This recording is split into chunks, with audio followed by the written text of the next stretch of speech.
Not because I suffer fast, not because I pray and fast. No be your show, no be that. I'm watching. Osinachi, I'm no qua, Osinachi. One lemon, Osinachi, I'm watching. Osinachi, mama, Osinachi.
Not because I suffer fast, not because I pray and fast.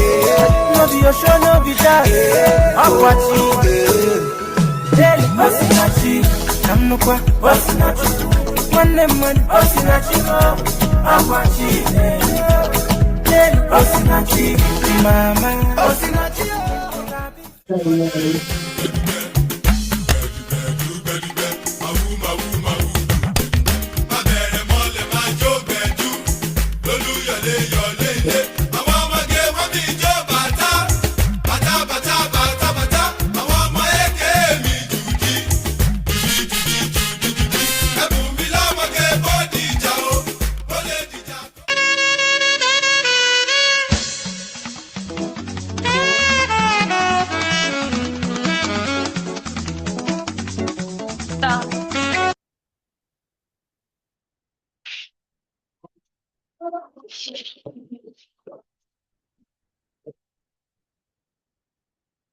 Good evening, everyone. My name is Super Devices in the Nigerian Watch team. During this section, all we're looking at we're trying to know how myths and identity, myths and assumptions around political violence in Nigeria have been approached. You understand that there's a very thin line between what we see, what we hear, and what we believe. So it calls for an audience explanation to understand the context of some myths and assumptions with respect to violence in Nigeria. So my colleagues and are talking about the different perceptions people have about violence, if they are actually true, of course, if they are based on facts and data. And based on this, we have to look at different issues that have to do with contemporary issues in Nigeria, like governance, conflicts, crime, including kidnapping.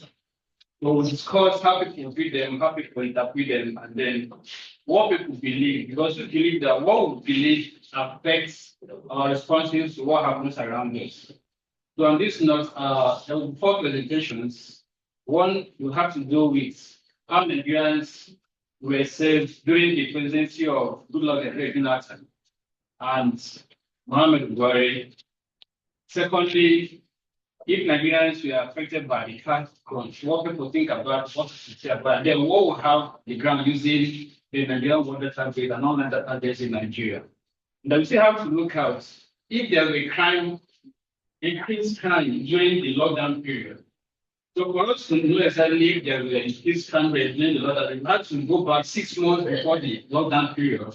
The lockdown period itself, and then 6 months after the lockdown period. That's no able to establish a trend if it was on the rise or if it was downward. So at this moment, the first presentation will start.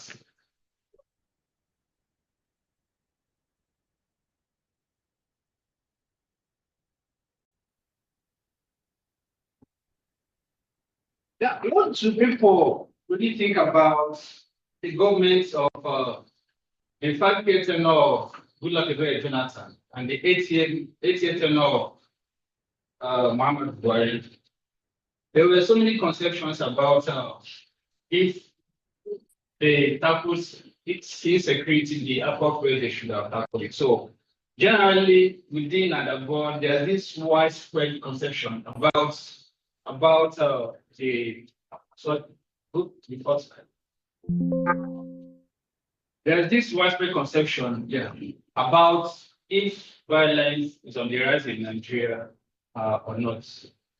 If you go to some quarters, Nigeria has been compared with Afghanistan, compared with Iraq, then with Pakistan.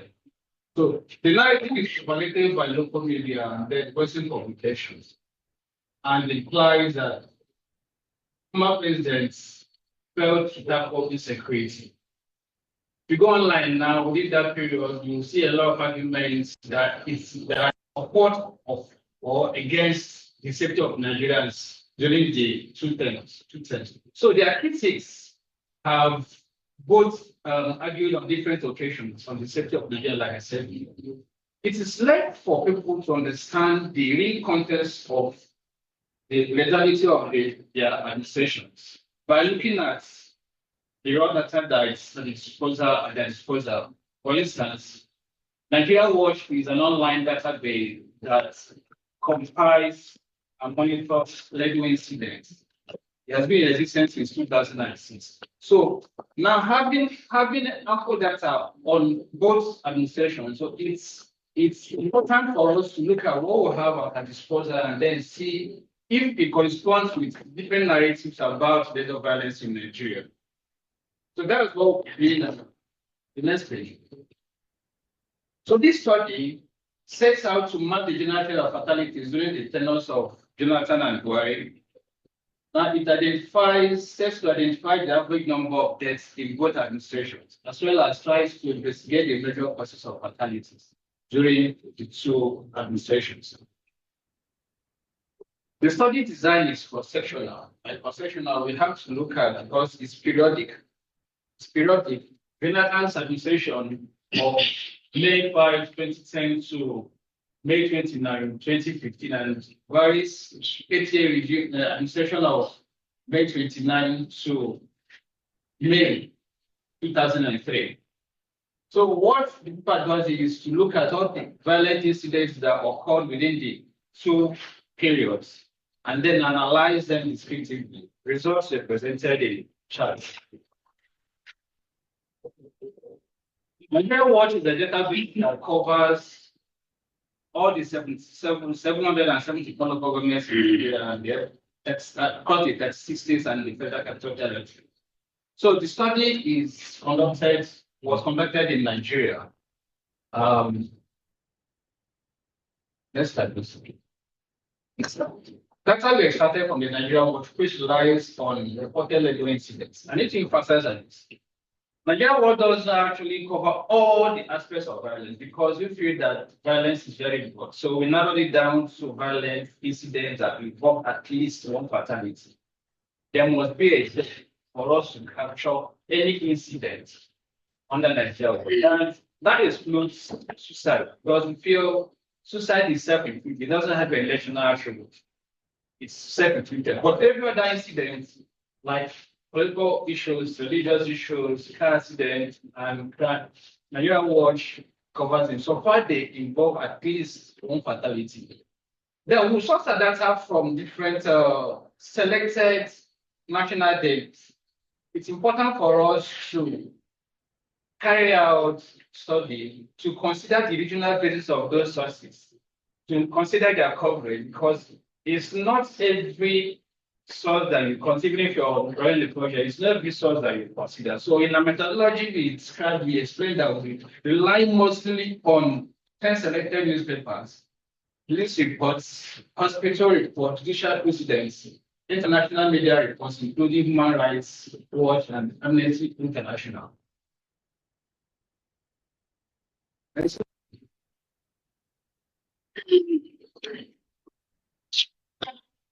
Next slide. Sorry, I'm gonna.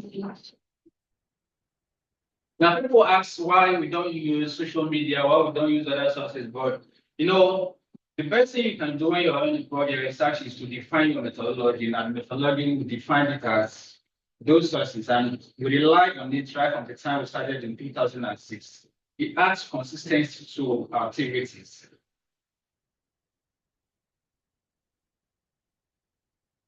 And resources. Yeah. The beauty of the research, the database is that all the sources are scanned in PDF files and attached to each of the incidents.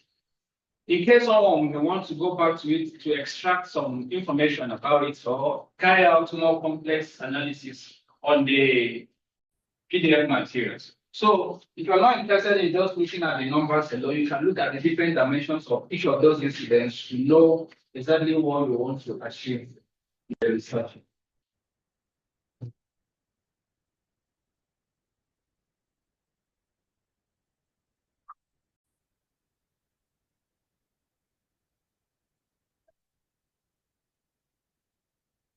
The variables and categories. There are two variables in this study. One, looking at legal incidents. Like I explained before, a legal incident must have involved at least one fatality. So we're not interested in looking at any other incident that doesn't involve death. So the result of all the incidents that involve death we're extracting. The second variable is the periods that are categorized into two. The 5-year administration of Goodluck Jonathan and the 8-year tenure of Muhammad Buhari in May 29 to May 29, 2015 to May 29, 2023. Analysis was conducted at a univariate level using research. We had to look at the variable, looking at the incidents, labor incidents, and secondly, looking at the period itself. Now, it explored the modality, the absolute and relative number of electric violence across the 30-year period. By absolute number of deaths, I mean the total number of deaths that occurred within the period. Then by relative number of deaths, I mean the number of deaths that occurred per 100,000 inhabitants within the period of interest. That means that fatalities within the period were broken down to years to chart the trends. I had to look at the fluctuations of fatalities within the period to know whether they were dropping or whether they were on the rise. So I had to chart it by the years.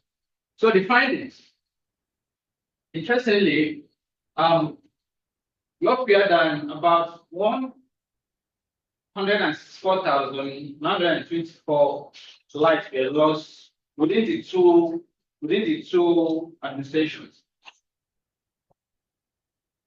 No, go back. Within the two administrations. If you look at the board, you see in 2014, the number was the highest. It's not really use that fatality because it's 2010. And the argument is that was the peak of Boko Haram. And it's one of the things that the opposition leader under the opposition congress under Buhari then was used to campaign against the Jonathan administration that ended up asking him from 6. So in 2016, Buhari came into power. So in 2015 was Nigeria's general election. there were fatalities. So the combination of Boko insurgency and the election fatality, political violence, still made the number go up within that period. Under Buhari, the highest occurred in 2022, and we ascribed it to banditry and crime rates. So these are the transitions during Jonathan from 2010 to 2014. It peaked and dropped again to 2026 and still maintained a steady rise until 2022. Eventually, body left office in 2023. Next slide. The average number of deaths. Average number of deaths and deaths per year and per incident. Jonathan regime recorded 662,001 deaths in 11,078 labor incidents, while Buhari recorded 102,923 deaths in 22,001 labor incidents. But if you look at the average number of deaths per year, because Jonathan spent 5 years, while Buhari spent 8 years. So if you want to have a true test of the lethality within both administrations, you need to break it down to years, and then I find out that under Jonathan, Buhari's regime recorded an average of 12,605 deaths per year, higher than Jonathan's 12,400 deaths. However, if you look at the average number of deaths per incident, because there were fewer incidents during Jonathan because of the number of years he spent in government. But when you break it down, the number of deaths per incident, you will find out that Jonathan recorded 5.6 deaths per every incident during his regime. And that's higher than Buhari's 4.6 incidents per death per single incident.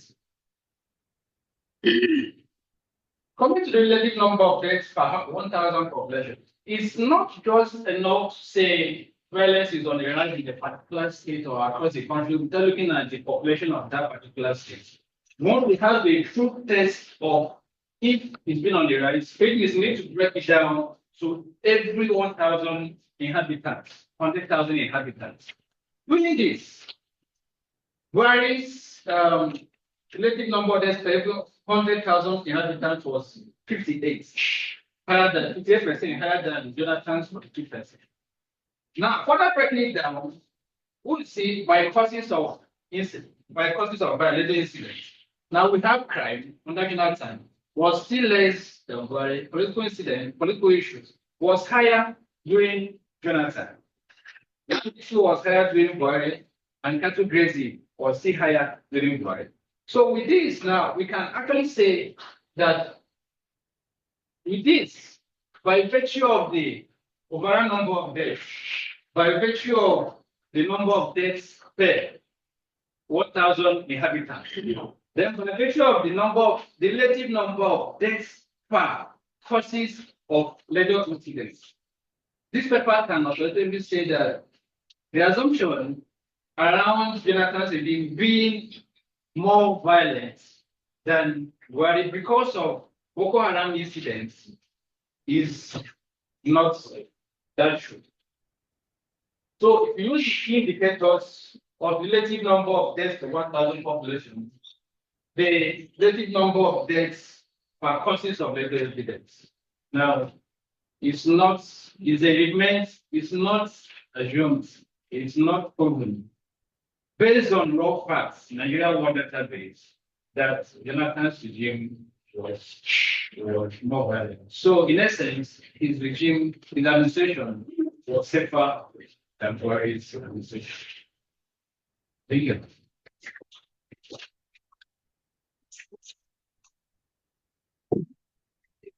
So I will leave. I will call on the second speaker to talk about crime during the COVID era, after the COVID era, and before the COVID era. What she will try to establish is to know if there were more deaths during the COVID era, because the lockdown period is assumed that people were held in the houses, so crime should not have occurred very well. So I'll call on Precious to come and do this section.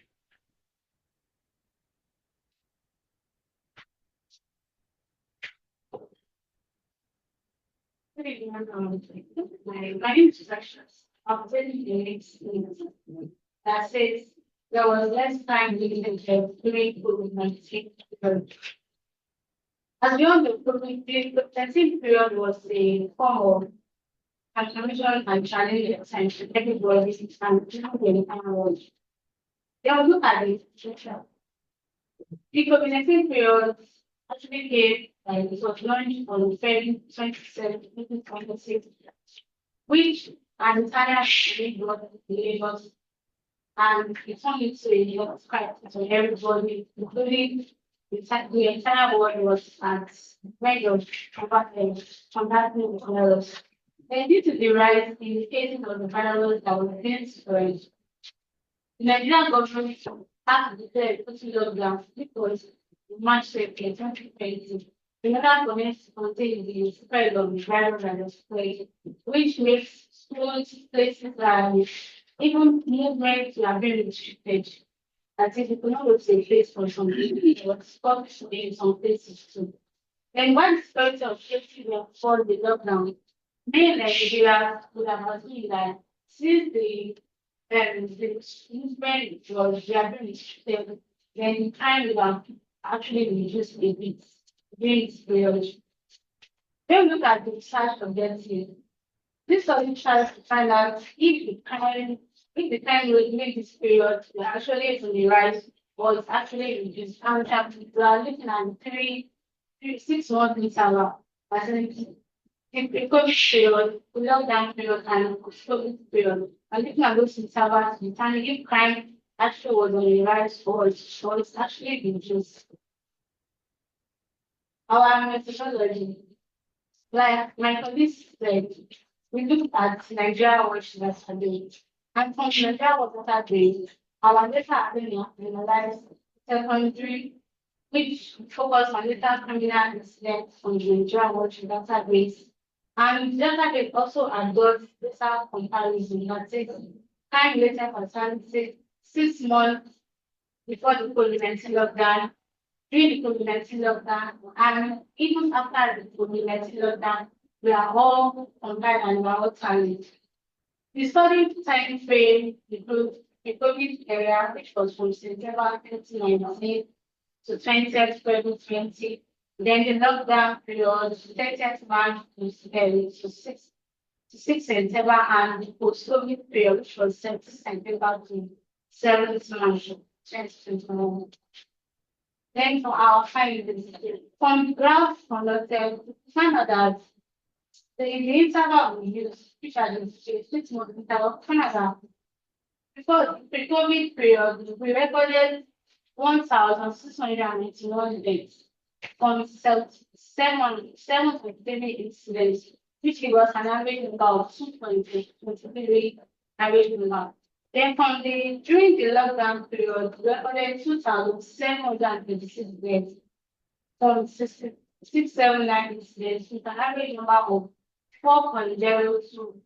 And after the COVID-19 period, which is the post-COVID lockdown, we recorded 3,550 deaths from 968 incidents, with total average number of 3.68 incidents on the 26 Muslim channel. Then from the graph, we can see that from the graph shows the frequency and fatalities of death, that is, of letter criminal incidents at 6 month interval during the COVID era, the lockdown era, and also the post-COVID era. But we see that from the pre-COVID lockdown, we recorded 1,600 fatalities, which average number of 2.23 deaths from 73 incidents. And also during the COVID lockdown period, we recorded 2,736 deaths, with average number of 4.0679 deaths. Then after the COVID lockdown, which is post-COVID lockdown, we recorded 3,550 from and 968 incidents. That's after August 20. Our discussion. Nationwide, the lockdown period recorded the highest number of deaths per criminal incidents when compared with the pre-COVID and the post-COVID era. We can see that because people assume that since there was a restriction of movement during the lockdown period, then crime rate would have actually come down a bit. But we see that from the Nigerian database, this was even the lockdown period that there was higher number that the crime even increased when compared with some states, especially in Lagos and Kano. This is that Lagos State also recorded the highest number of deaths by criminal incidents in the COVID era, against against 1.2 in like 39 million during the lockdown and post-COVID era. Then Kano State also recorded the highest number, like I think Kano State recorded the second highest number of deaths at the post-COVID era when compared to what deaths during the COVID and the lockdown period. This variation shows that the lockdown had a little impact on the number of crime-related deaths in Nigeria.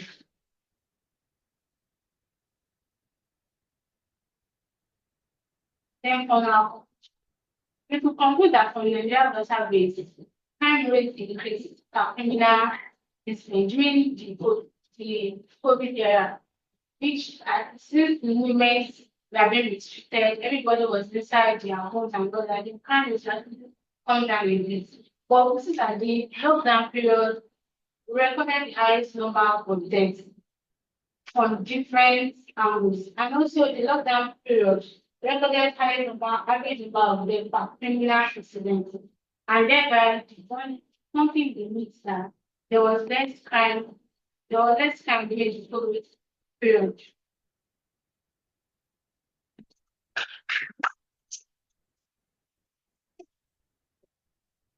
Yeah, thank you. Gracious. Having talked about if there was this kind of outcome during the COVID-19 period in Nigeria, we have to go straight during the cash crunch. The common assumption during the cash crunch is that if people had less money, it therefore means that they should be restricted in some of the things they do. Now, with less money, you have less places to go to. Then it still also means that if you have less money, there's a tendency again that you will still go and look for it somewhere. So, is it really true that cash crunch resulted in more crime-related deaths, or did it result in lesser number of deaths? So I'll call on Dr. Victor to come and answer.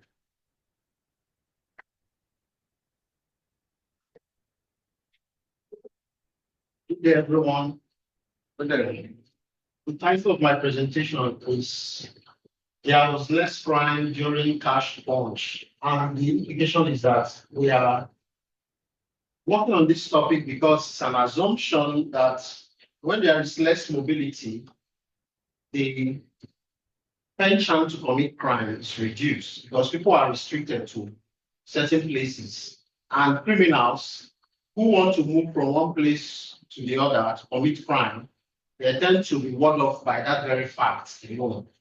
So before the 2023 elections, Nigerians were faced with severe cash crunch like never before, except what was experienced during the Biafran War.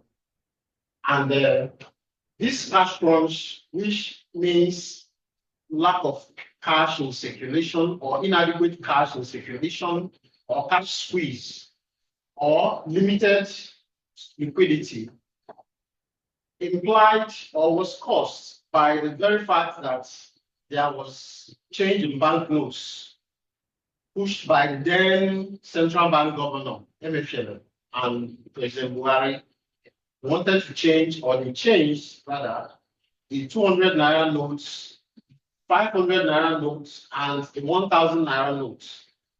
So having done that, it threw the entirety of the nation into some sort of crisis where there was limited circulation of these banknotes. As a result of that, Nigerians experienced vigorous cash crunch from January 2023 to March 2023. And the implication of that was that movement from one place to the other was affected. And we could see this in the groaning of Nigerians who had to shout and who had to take even to the streets to complain and lament about the cash trap or cash, the lack of cash in circulation during that period. So we could capture this in the voice of a Nigerian who wrote on Nairametrics. Nairametrics is a website that writes things or gathers information on financial matters relating to national, state, local governments, individuals, and other parties of concern when it comes to their finances. So there, this particular Nigerian captured the voice or the voices of several other Nigerians when he said that as a Nigerian, the current cash scarcity crisis is one that I've experienced firsthand. I recently had to travel to Ibadan to see my family and found myself struggling to find transport as I only had 1,500 naira in new notes, and the drivers insisted on cash in new notes only. It was only after I offered to transfer 5,000 naira to the driver that he agreed to take me. It was frustrating and disheartening experience, but one that many Nigerians have been forced to endure in recent weeks. He went on to lament that since then, I've avoided public transport, mostly due to some of the experiences I've heard from Nigerians on social media. So the implication is that this Nigerian is capturing the voice of every other Nigerian at that period. Many people could not travel from one place to the other. Even those who had their cars were also limited by the fact that some of their relations or they themselves never had cash, to buy things and to make life convenient for themselves. So mobility was seriously limited. If we move further, we could see that here we talk about money, mobility, and crime. So it creates some sort of a trend that when people have money, when they are liquid, they can do things that they want to do for themselves. So according to a study by Browning, Pitcher, and Card in 2020, they found out that human mobility, in a sense, aids criminal activity, in the sense that criminals, most times, they don't commit crimes in their milieu. They go to other places. So to move to those places, they have to, move. They have to go from one point to the other. And this movement is aided by cash. And people pay for their movement from one place to another with money. So the implication is that liquidity crisis limits people's movement as they cannot afford to pay for fare. So when we move further, this research takes a look at this myth by trying to identify whether there was less crime during the 3-month period of the harsh cash crunch that spans January to March 2023. And then it investigates the popular view that lack of cash, which is cash crunch, limits mobility and results in less crime in the society. The methodology, the study employed, we employed desk, what we call desk research or secondary research. And in regards to this, the researcher analyzed and synthesized data, secondary data from the Nigeria Watch database. Prior presenter has, said something about the Nigeria Watch database. That's a database which, collates information or collate data on lethal violence in Nigeria. And our own definition of crime is that there must be at least one fatality. So this data spans from October 2022 to March 2023, which captures the pre-cash crunch, during the cash crunch, and post-cash crunch. So the data analysis, of course, pointing out the fact that the 3-month period, the pre-cash crunch was from October to December 2022. During the cash crunch was from January to March 2023, and the post-cash crunch was April to June 2023. So to analyze this data was done by comparing data on prime before, during, and after the cash launch.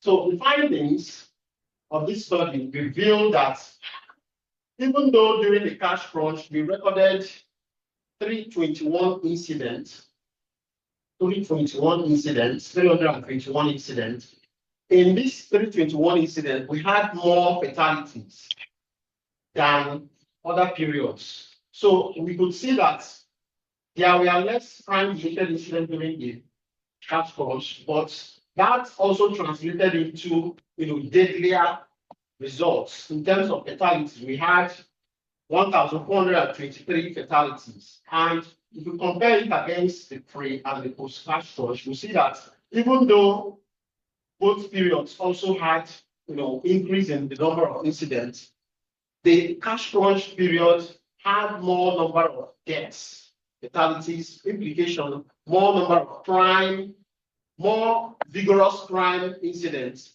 than during the post and the pre-cash crunch. So if we move further, the implication is that lack of cash may limit the mobility of citizens, but it does not weaken the capacity of criminals to commit heinous crimes. For instance, bandits killed more during that period. We had marauding bandits, going from place to place, like in the middle belt and all that, rampaging and killing people.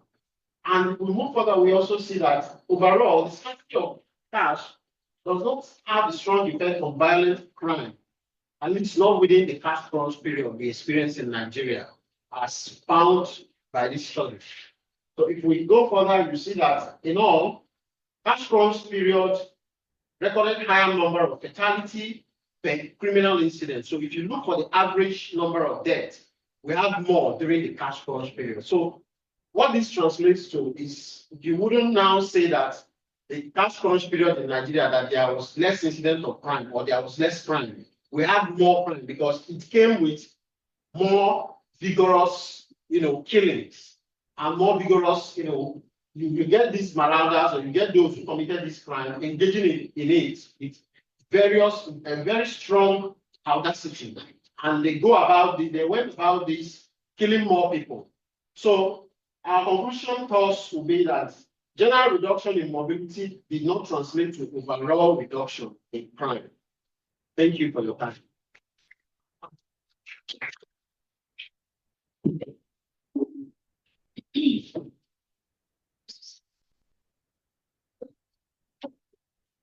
Thank you, Dr. Peter. At this moment, I would like to give Flo an opportunity to ask questions specifically on COVID-19 lockdown, deaths during the lockdown period in Nigeria, presented by Precious. She will soon move out for something very important. So if you have any question, and kindly direct it to her. She will gladly answer you. Okay. For me, it's more of a comment than a question. I realized that in your second presentation, you said that the lockdown, there were more deaths, more crimes in the lockdown period. However, in my little inexperienced opinion, I feel that arriving at that conclusion just like that is faulty, because you fail to acknowledge the presence of NSAS.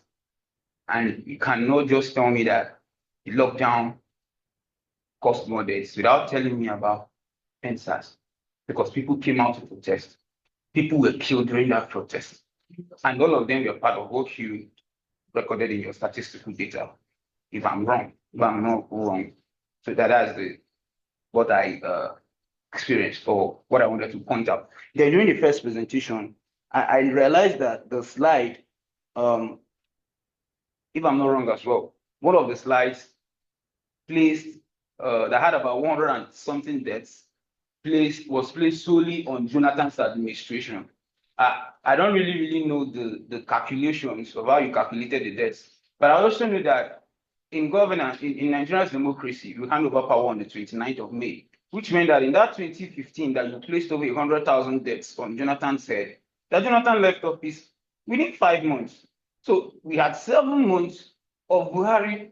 So you can't just, place the deaths on his head only. But why? And although the other reservation I have has already been covered by your methodology, we focused on violence, because the presentation spurred me to question, why is it that when Buhari was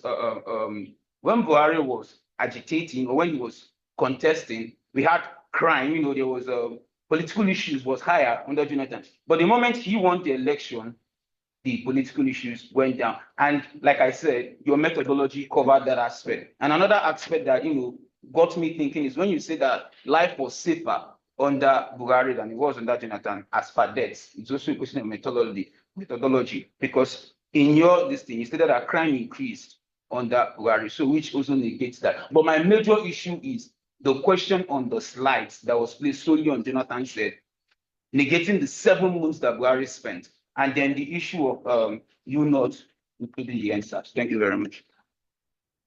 Sorry, we need to, these are specific questions. We need to answer. And that's because you said she will be leaving, so I need to ask my questions. Okay. So I didn't stay for the beginning part of our presentation, but I did see her conclusion that said we had a higher death rates during The lockdown. the lockdown. My question is, I don't know if your database took care of the cost of death. I don't, because I know you have death and the result of road accidents, robbery, and the rest of them. Which of these deaths dominated that period? Okay. Speaking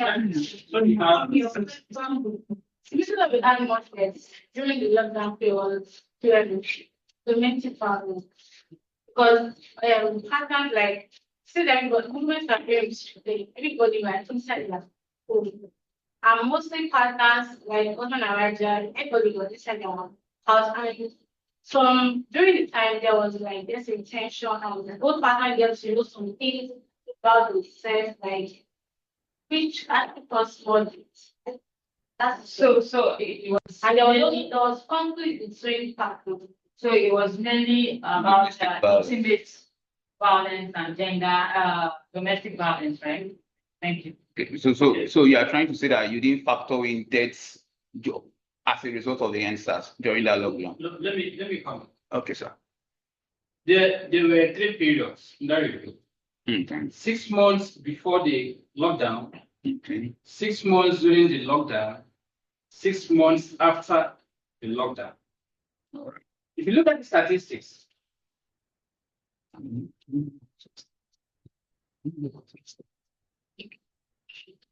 okay, the statistics, there was a progression of the number of fatalities. Page, go down. That's page 21. Okay. Now there was a progression in the number of fatalities, the 2 stages, before the lockdown, during the lockdown, and these are absolute number of deaths. Absolute number of deaths. You can as well see the number of fatal incidents. Now, before the COVID period, you have this. So when you want to know the relative number of deaths per violent incidents, that's when you have an average of 2.33 deaths. First, violent incident Before the lockdown. before the lockdown. Now, during the lockdown, it had lesser number of deaths when you compare it to the post. And then you have 679 incidents. So if you look at the number of deaths per incident, you have 4.02 deaths. So the 3 categories, there were more incidents during the post-lockdown, just as we have more deaths during the post-COVID lockdown period. Now look at it. So we had 3.02606 average number of deaths per incident. And you don't measure violence, you measure violence by what the number of deaths. Now, I have to explain this. There are very definitions of violence. It can the UN Charter adopted the body count of violence as a major issue, in the sense that, yeah, death is death in every culture. Gender violence may not be a crime or conflict in some cultures. It may vary, but death in everywhere is found at, and that's why we measure the number of deaths per incident. And based on what she presented, that's where she drew the conclusion. So it doesn't mean that the absolute number of deaths were not higher after the COVID-19 lockdown, or it means that there were more deaths per incident during the lockdown period. Now, somebody brought the issue of why didn't we account for the deaths after the lockdown period? We had stampedes, we had only COVID-19 palliative hunting, what I call hunting, and many deaths. It was because of those deaths that made the number to spike. But looking at the number of incidents the overall number of accident numbers, you can't really say that there were more deaths within that post-COVID-19 period. So we accounted for it, the main paper, we accounted for it, stampedes, palliative hunting, and even at the end of the day, we had some that translated into enters. So those ones came after the lockdown. The interest was there more crime-related death during the lockdown period? We couldn't have research on it, absolutely. We needed to go back 6 months before, 6 months after, to have an idea of the trend of death within that 3 phases. So I want to ask based on the same. So you are telling us now that it is not about the longevity of the incidents that led to deaths. For instance, when you're calculating death as a result of the NSAS was just one incident that resulted in some deaths, and stampedes, maybe in different states at different time, resulted in deaths. Is that how you calculate it? You know, the calculation is based on the number of incidents and the number of deaths, and then the relative number of deaths. The relative number of deaths per 100,000 inhabitants. But in this case, we had to look at how many incidents that were deadly that occurred during the post-COVID period, where you have stampede and palliative warehouse breaking. How many incidents that reported that resulted in those deaths? Then how many people died in each of those incidents? In each of those incidents. So it wasn't about, it was more about the intensity of deaths that were attached to any of those incidents that occurred within that period.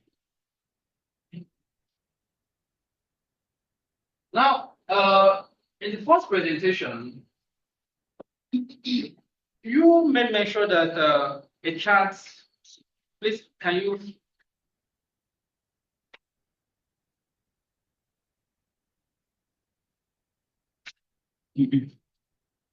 No, but there's a chat. I can't recall it again. That's the entire one. Okay, now to help you, the periodization, I was careful to take into consideration the points you raised about Jonathan's living on the 29th of May. Now, the entire calculation was based on Jonathan came into office May 5th and then handed over on the 29th. So I assume that he left office fully on the 28th. When it came on the 29th, every incident that happened on that 29th was under Buhari. So we were carried over into 2016. Yes, Buhari spent 8 years in office. From that May 29th to May 29, 2023. So the numbers, there was no number that was ascribed to Jonathan in. That's the entire work. I'm just trying to. There was a slide. It doesn't work. Now, let me what I go down with. Okay. Page 10. Page I don't 10. know if it's this slide. No, the particular slide I'm talking about, you shared it. I can't find it. I don't know how it happened, but it was kind of shared. It's all good. So because that's the entire work, and that is on the system. Okay. with the system. Maybe it's an oversight or something. Now, what I want us to discuss is the difference between absolute number of deaths and relative number of deaths. If you want, now we are looking at the number of, is this slide? Yes, it's this slide. Okay, So my point then is we have 187,000, okay, sorry, 18,000 deaths in 2015. So I'm like asking, oh, I think I answered that. okay, It was between May 22, May 29. 2015, not 29, 2015. Because that's when he ended his administration, he handed over on the 29th. So every incident that happened on the 29th, body was in charge. Okay, so what you're saying is that this 18,000 plus deaths happened between January and May 28th. No, not January. It When? was between.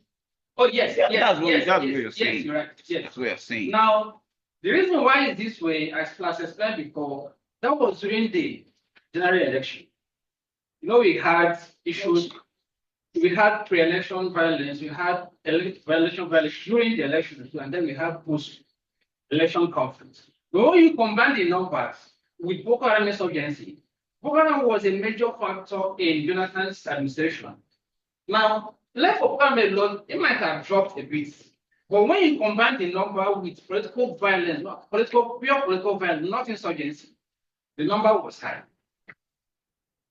So that number is only for 2015, which is justified. Well, the only comment I have to make again, I'm sorry, is if there's a way you can be able to simplify the data, because when I saw it, I'm like, how can in 2015 alone you're hanging everything on Jonathan's head? That was why I asked the question. You get. So if there's a way you can be able to simplify the data, especially when it's being presented in some way that we are not statisticians, I don't really. So that's just my opinion. No, this is the general trend of between that 2010 to 20. I'll take that into consideration when I'm developing the before. Thanks. Then if there's another point raised, okay, I was saying that we really need to distinguish between the absolute number of deaths, the relative number of deaths, the absolute number of deaths per year, and the relative number of deaths per year.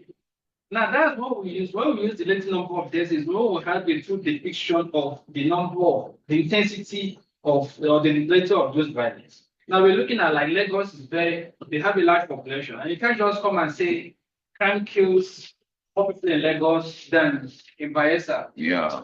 Now, when you break it down to the population, now you find out that even Bayelsa, they will have more kind-related deaths than Lagos State. So that really, we're talking about myths and realities. So we need to embrace facts to be able to justify the true realities on ground when it comes to violence in Nigeria. So at this point, I will call on the last speaker to talk more about kidnapping in Nigeria. A little background, she will talk about it. Now, previously, kidnapping was assumed to be a southern thing, originated in the south. So, because it originated in the south, so there should be more incidents, there should be more deaths than in the north. So, I invite on Dr. Biola to come and present this.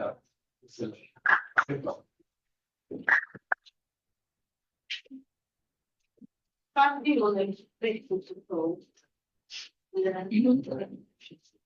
you all for attending the presentation of Nigeria work. The question I want to ask, what would say before I go into the presentation proper is that at present Nigeria, there are issues of kidnapping.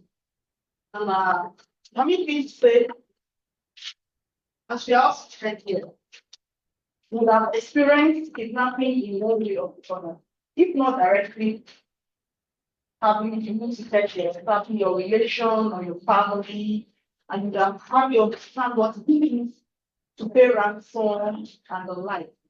It's not actually going towards that direction, but it's going towards another direction that may interest you better. There are more, the question now is, there are more kidnapping deaths in southern Nigeria than in the northern Nigeria. People keep asking this question. We keep experiencing it both in the south and the north, and more like in the south. But this is what wants to be at what has been going on, what is obtainable in the north and in the south of Nigeria. By introduction, kidnapping in Nigeria. By introduction, we could see that. Next slide, please. So it's not.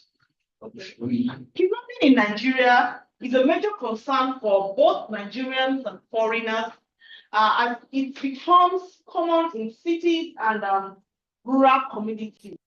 It's no longer a rich man affair. In the past, we used to know that kidnappers go after the rich one in the society, and you probably count yourself that no, they can't come close to me. They know they know they attack.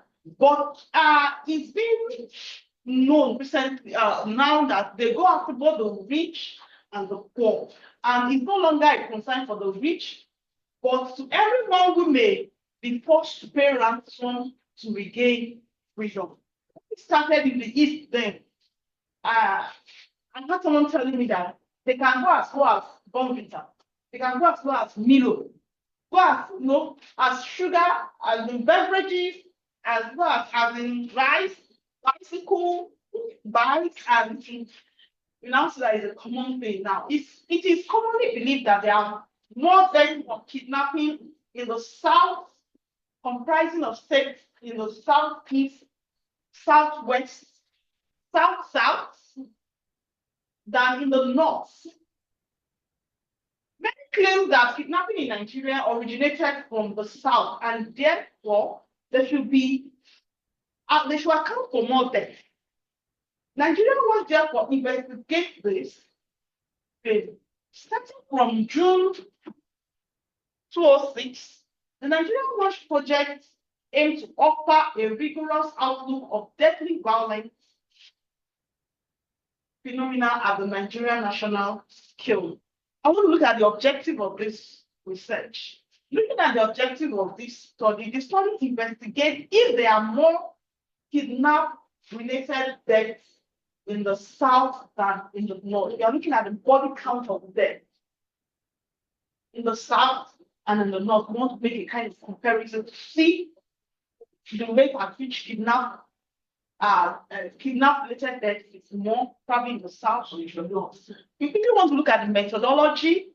And the methodology, the Nigerian Watch Project is a database which compiles violent deaths in Nigeria and sources data from selected newspapers that were selected based on their strength and coverage. This research delves more particularly on myths about body counts on kidnap-related deaths in Nigeria.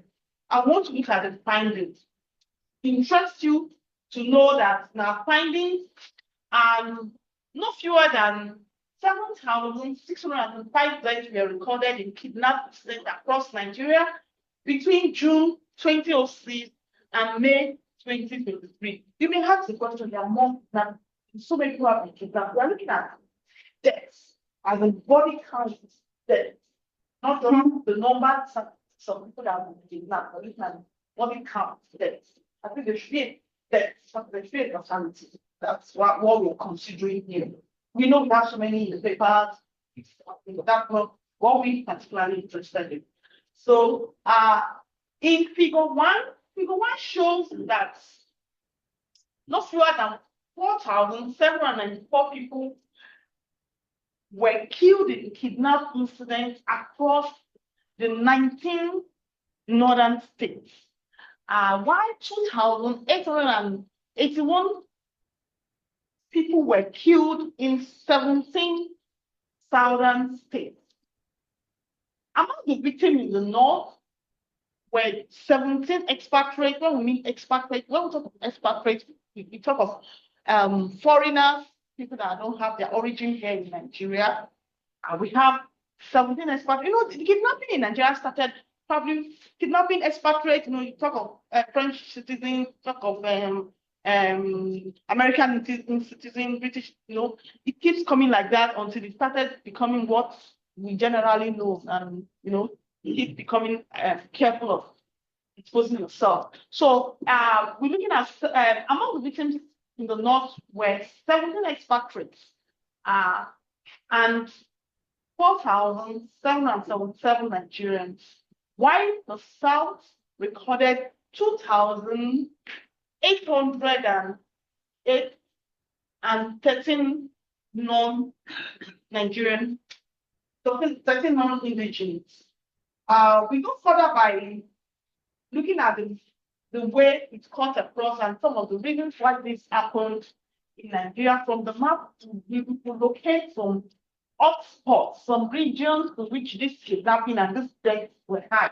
The north recorded more fatality than the south due to rural banditry. We know bandits going about rustling cattle, going about killing, and at times they kind of kidnap for ransom.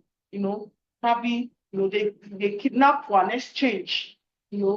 Paying for ransom, and it also happened in Borno State, which recorded the highest number of deaths in the north. We have it at 947 in Kaduna and 923 victims in Borno State. Also, the south, Delta and River State recorded the highest number of deaths.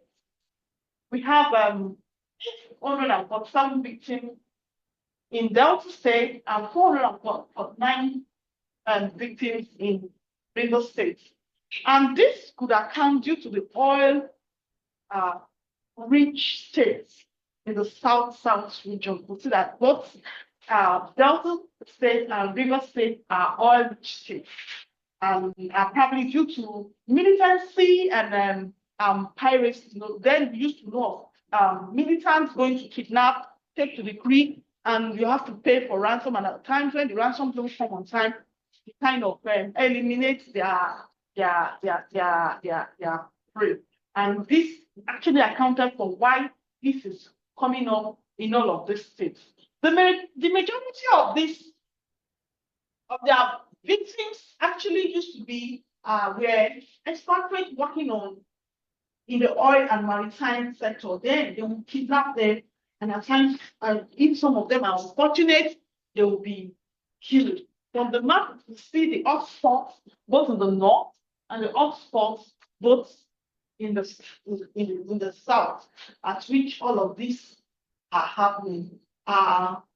In conclusion, this paper has established that there were more kidnap-related deaths in the north than in the south.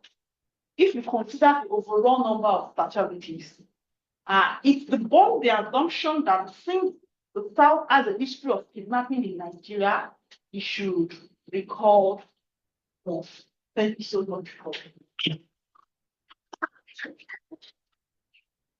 Thank you, Doctor. Now to point out, in 2020, a colleague we were discussing, and I was talking about the kidnapping incidents in the Southeast. What he said is a certain thing, is a southeastern thing. And I remember telling him that one day to get to his doorstep. After 3 years, he came back. His uncle was kidnapped. I reminded him what he said 3 years before. So it calls for caution. When you have these numbers and then you're exposed to where these things can occur, how they can occur, I think it adds value to life. For instance, in the north, we all know that banditry, they don't just kidnap anyhow. Rural banditry, if you don't give them what they expect from you, they will kidnap in mass. And before you release, you're paying millions. So I can even say that as it is, it may even be worse in the north than in the south, because the number of people, the number of victims are going on a daily basis. Then the intensity too. Remember, some school students that were kidnapped, and in the process, deaths occurred during the scene of kidnapping, at the hostage camps, then during rescue operations. So if you piece all these things together, you know that kidnapping is actually a serious issue. Now, there are instances where people are kidnapping themselves for ransom. Yeah, many times those ones don't involve death. It's purely for economic purposes.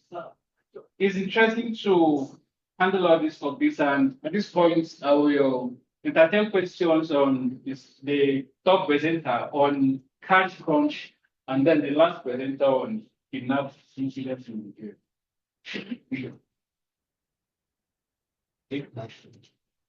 Okay, based on the analysis, I'll try to she like kind of compared the study between the north and the south. So I don't know that based on the study, that no look for like what are the implications on the way forward. So that we make all these government policy because that have been done because are there, didn't they everything. So what is the way forward? I don't know that I just want to part of. I just curious. It's important to the presentation of the analysis. I need to see. Yeah. Oh, I just answered. You can answer. Okay, thank you so much. Thank you for this question. Very good. I personally did not see this question. After the data like this, I was silent when our professor, my new professor, Olawale Albert. Let me go down. Sure, and you can this to government because we don't need it. And if you comment, who are interest and what security and so I personally wish the government can pick up this and use it as policies in help in security. But it's unfortunate that things like this, the one first the system, we all know that if we don't going to involve money, we're going to involve their own interest, and then just show you that there are conflict measures like so. And all of this we are saying is more complex than what we're saying. And I'm sorry, off the camera. Yes, all the Off the camera. And you may be interested in some of the shells. I also involved in some of the university conflict. But that conflict, the main conflict of this. The main one is but I wish Nigerian question has reached and like that anybody's anyone can find that three Boko Haram, if Boko Haram, we can predict the needs by Boko Haram river, the way to on and everything, and we will predict exactly. I think this understand. We'll bring it out and see, and we know the day and the time for our data, and you see all the trend.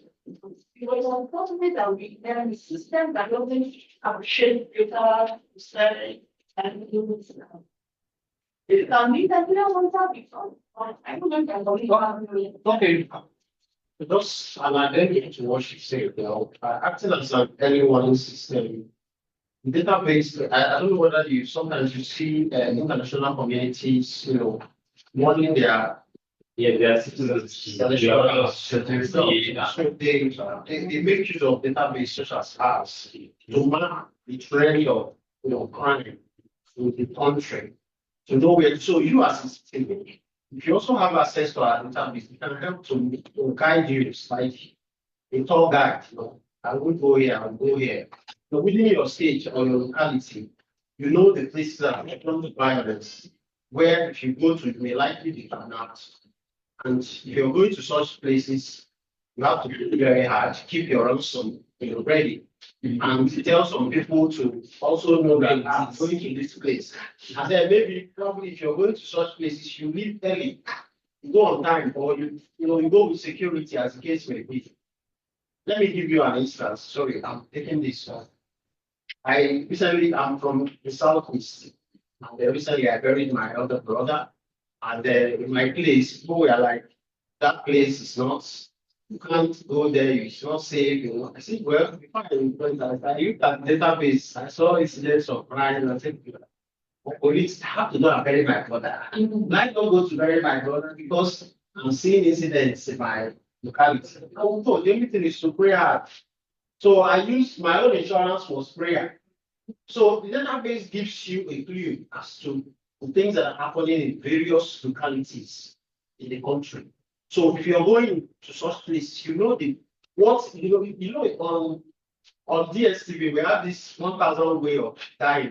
There's this program 1,000 way to die. So if you're in Nigeria, you should know for every location the number of ways to die.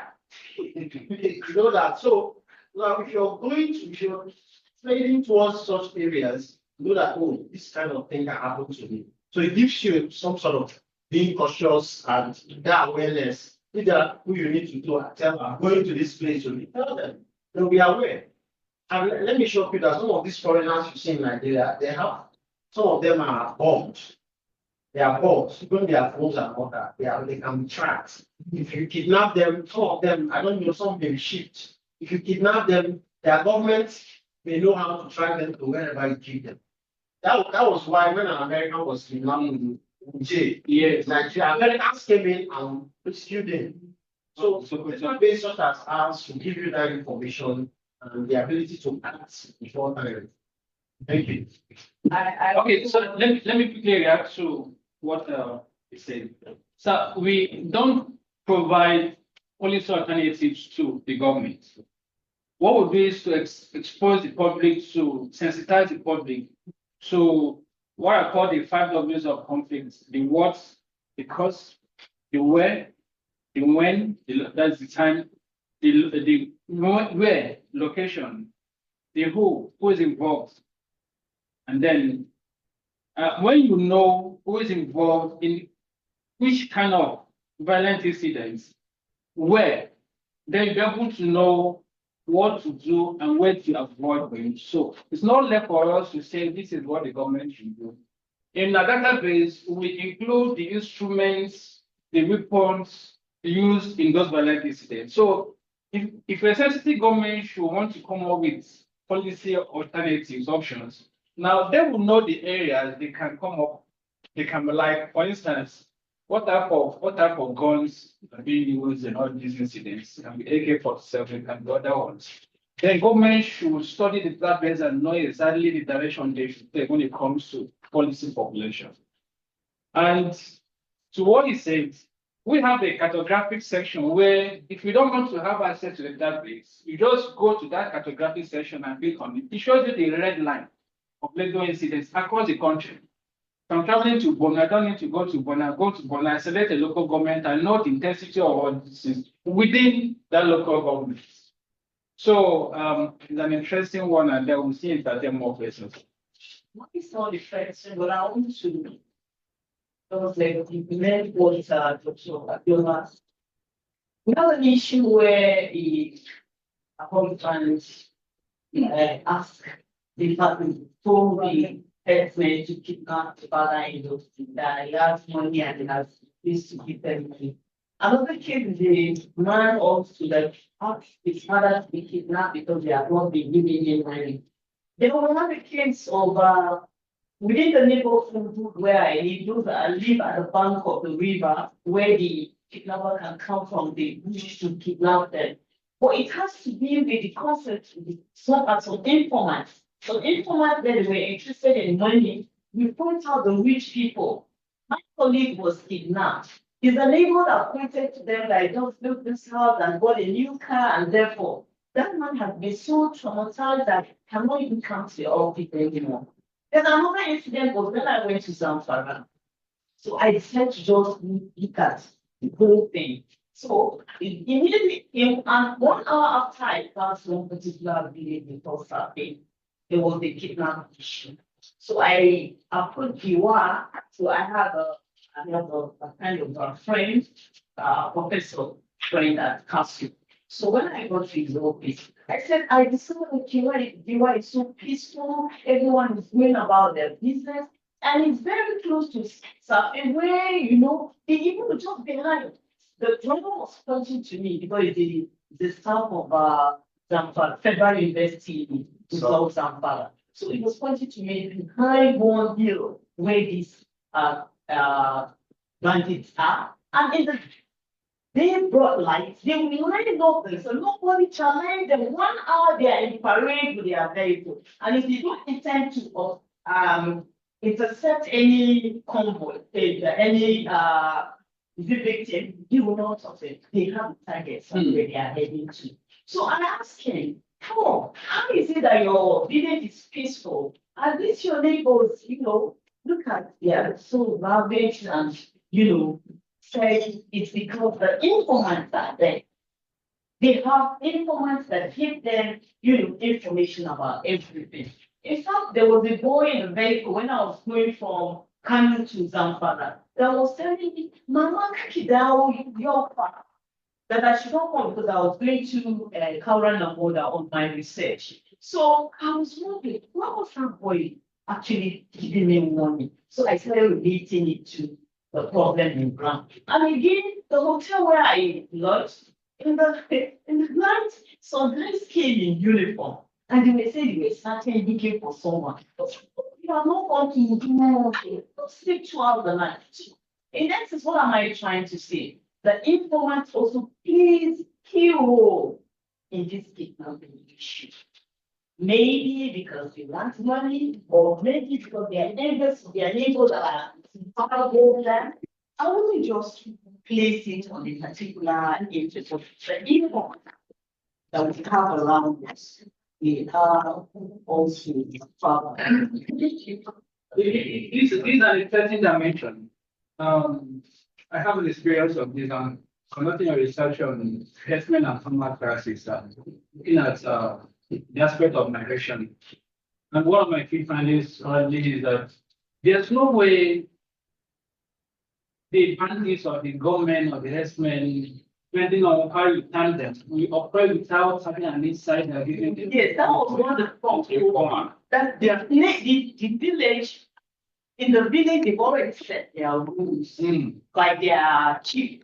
That anybody in the family, the whole family will be burnt down. So that's really, and even in Kogi, when I went to Ida for the burial, this same issue is there. It's everywhere now. Let's be real. Nobody is safe. Only God's spiritual August. It's everywhere. Because when I was traveling back, I was just wondering, why are all these local government around? Because that was what happened also when I was going to Kazauri in Jigawa.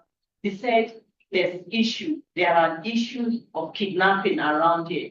Yeah. What they said, what they are doing now is that if they catch anybody, that person is gone. They will not even, listen whether it's the governor's brother or so. So there's this kind of, deliberate or intentional kind of solution that we can provide if we want to get rid of this strategy that has befallen us in our nation. Thank you. Thank you. I just want to just to what I said. The center also said that it's nothing, but all these years, if you want to put an end to it, we did 24 hours sleep. Like he said, there are marshals behind all these issues of the But we are not waiting for them. The local should take charge. It's easier said. It's not late. It's easier said than done. The human greed is there. The human greed is there. They will always want to make money. You are gone. The terror that these people have already created. Even if you know someone that is a kidnapper, to even point that person out, because no, they can come back at the rest of the gang. You could even take him to police time. He will come back tomorrow. Sorry, but there are cases that people are even being kidnapped. Do you know that people have kidnapped? Someone coming to come and pay ransom. That other person Yes, this is my colleague. The wife and the son was kidnapped. So he went to look for 7 million. Can imagine a teacher like us borrow, sell some properties. Then he went to the neighbor for the rescue. He got there. He kidnapped the neighbor. The money. They went to the camp. It was with the wife. Stay quiet. Then I think after 3 days she was released. The son was still left behind with the man and the neighbor. So they said, go look for money. It was horrible. I think I stayed for almost 3 to 1 month or so, 3 weeks to 1 month. This one is So small. up to now, this guy cannot get himself. It's very tough. Yeah. I want to react to what you said about the state and the governor being at the end of the checkmating the ex-governor. I support what she said. I want to actually state and actually disagree with you that kidnap rates increased during the Muslim. Based on the experience I had and what you see. You know, what is president, that issues on having the wealth of citizens within the state. There was no payment of salaries, and crime rates increased, especially kidnap cases. In short, my sister, the only sister I had, fell victim to this particular issue, and I lost her in the process. So, I will tell you clearly that I am aware of situations of families even going to supermarkets to steal just to feed. I'm aware of crime rates, even at a point where we got damaged. we got, trend of human cases that happened that period. The victims were not seen, even after assaults and aids. And it was like he was not even doing anything, especially during his first term. So I'm surprised at what you said anyway. We know my friends, lawyers, and that and Within 3 days, there was an intervention. So this is the fact I have. So I'm trying to It's ask, fine. It's fine. I'm trying to ask my observation is that are there means or ways that you can make this data assessing? That's exactly my goal. So what's the goal? Someone, We have this data now. you understand, putting so much effort and then you have been able to get this data. And at the end of the day, now we are even your business is saying that basis of the flow. So I don't know how then can we provide solutions to all this? This is the whole essence of what Just about this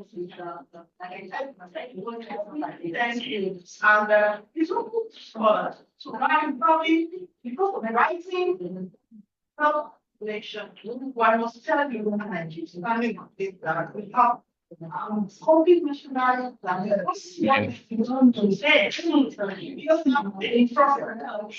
And like The government is even profiting from it. The police institution. how it's good.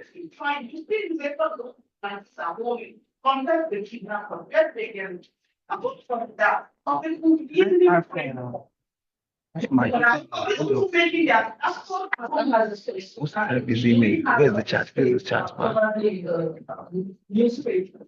Aside what the journalists. No, you go to engine. You want even on the slide. We have a section. Yeah, the chat. Scholars can. Also type this email. We are Sorry. Okay, there is. No, I have to say something when it comes from the media perspective. I'm coming from the media background.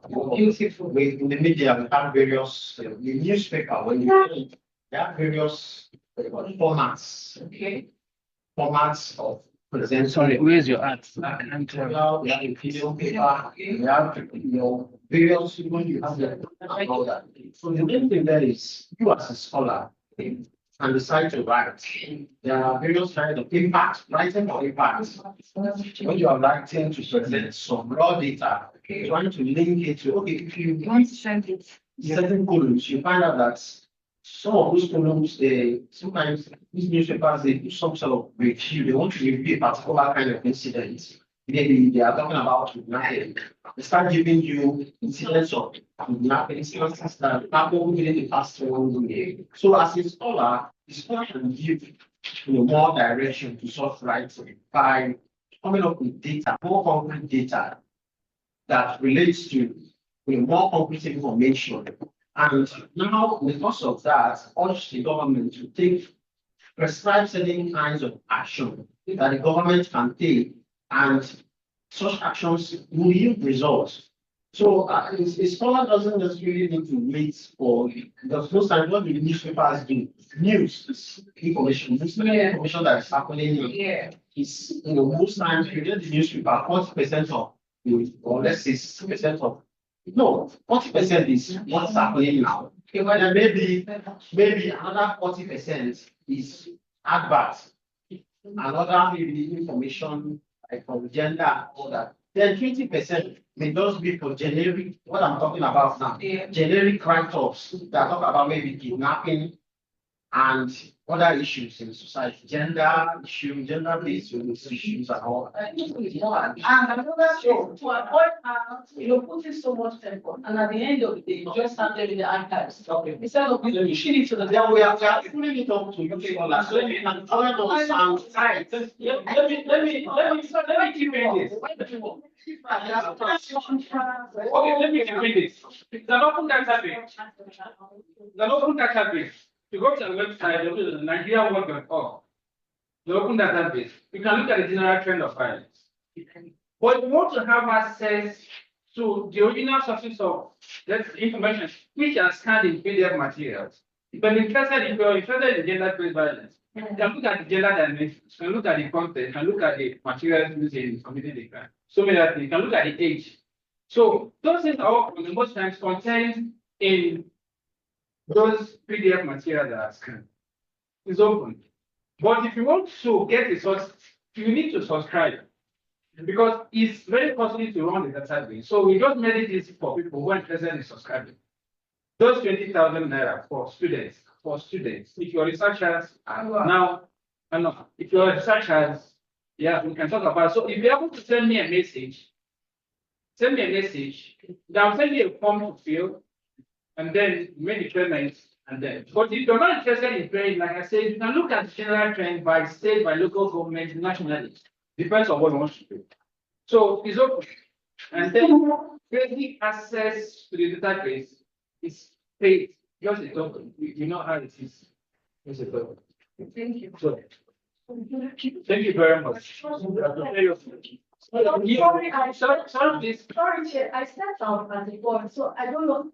Have you taken the remarks and the observation concerning the B412? Yes. Yes. Okay.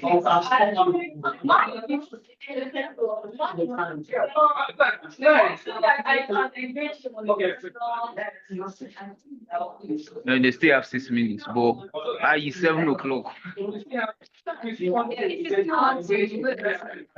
Stop sharing. Yes.